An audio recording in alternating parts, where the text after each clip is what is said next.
नमस्कार. Ice magic या माझ्या युट्यूब चॅनलमध्ये आपल्या सगळ्यांचं स्वागत आहे. तर आज मी तुम्हाला दाखवणार आहे इन्स्टंट बासुंदी आणि ती कशी बनवायची त्यासाठी काय काय साहित्य लागणार आहे ते मी तुम्हाला सांगते. तर इन्स्टंट बासुंदीसाठी मी पहिलं हे 1 लिटर तिकडे दूध तापत ठेवलंय.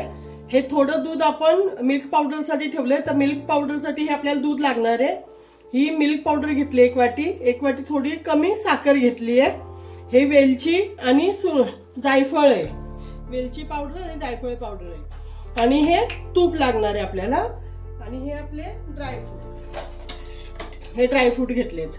काजू, बदाम, पिस्ता हे असे ड्रायफ्रूट कट करून घेतलेत. तर ते लागणार आहेत आपल्याला बासुंदीसाठी. तर आता मी दूध तापायला ठेवलेलं आहे गॅसवर.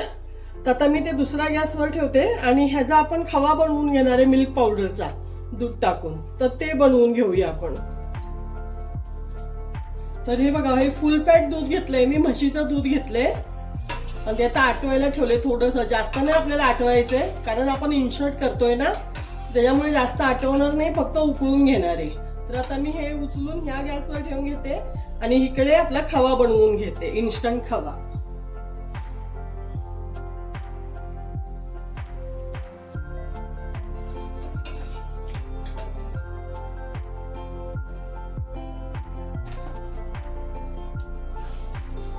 तर तो बारीक गॅस आहे, मी अजून फास्ट नाही केलाय तो. पहिला आपल्याला मिल्क टाकून त्याच्यामध्ये मिल्क पावडर टाकून घ्यायची आहे, ती मिक्स करून घ्यायची आहे छान. तर मी दूध ओतून घेतलंय आधी, त्याच्यावर ही मिल्क पावडर टाकून घेणार आहे आणि ती छान मिक्स करून घेणार आहे. गुठळा नाही जास्त आपल्याला होऊन द्यायच्या. आणि नंतर आपण मग गॅस फास्ट करूया. तर बघा, आता मिल्क पावडर आपली छान मिक्स करून पण झाली आहे. मी आता थोडंसं 1-2 चमचे तूप टाकून घेते त्याच्यामध्ये. त्याने चवही छान येते आपल्या बासुंदीला. आणि मिल्क पावडर फॅट कमी असतं ना मिल्क पावडर मध्ये. आता मी हे घट्ट करून घेते मस्त. आहे बघा, अशी घट्ट व्हायला लागली. आता ती उकळेल तसं घट्ट होईल त्याचं मिश्रण. तर बघा किती छान आपला खवा बनवून तयार आहे. हे बघा, आता मी तो काढून घेणार आहे आणि आपले ड्रायफ्रूट वगैरे आहेत ना, ते थोडेसे मी फ्राय करून घेणार आहे. बघा तवा किती छान झालाय आपला खवा. हे बघा, हा इन्स्टंट खवा आहे, मिल्क पावडरचा इन्स्टंट खवा बासुंदीसाठी. बघा खूप छान झालाय.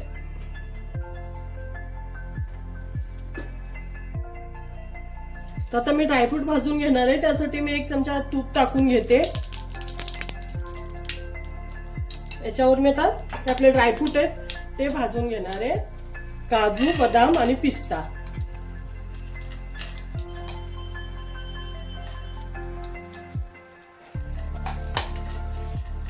ते छान थोडं भाजून घेते.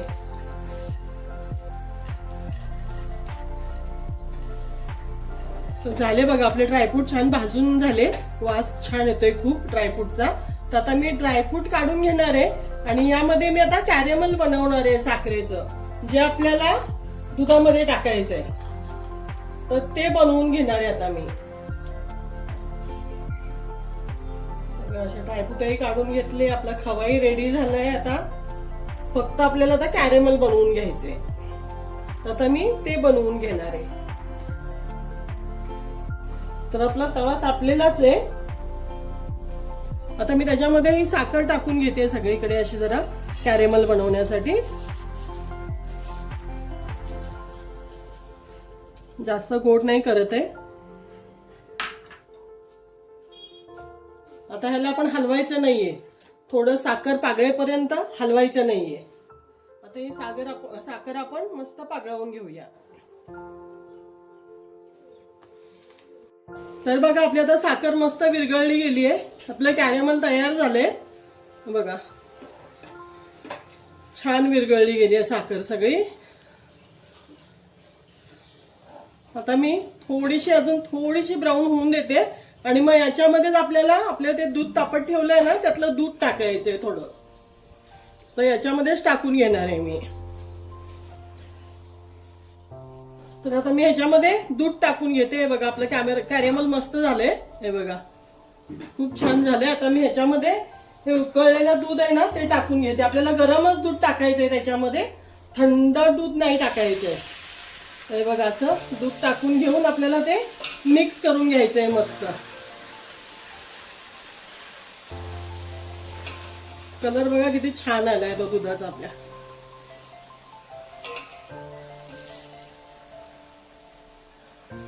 मस्त आता हे मिक्स करून घेते सगळी साखर आपल्या कॅरेमल दुधामध्ये. थोडस पागळवून घेणार आहे, ती साखर पागळते त्याच्यामध्ये. कलर किती छान दिसतोय.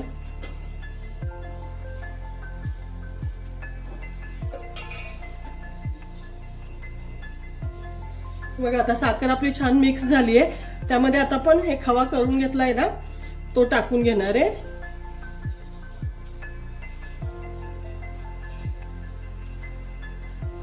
तो मिक्स करून घेते चांगला त्याच्यामध्ये.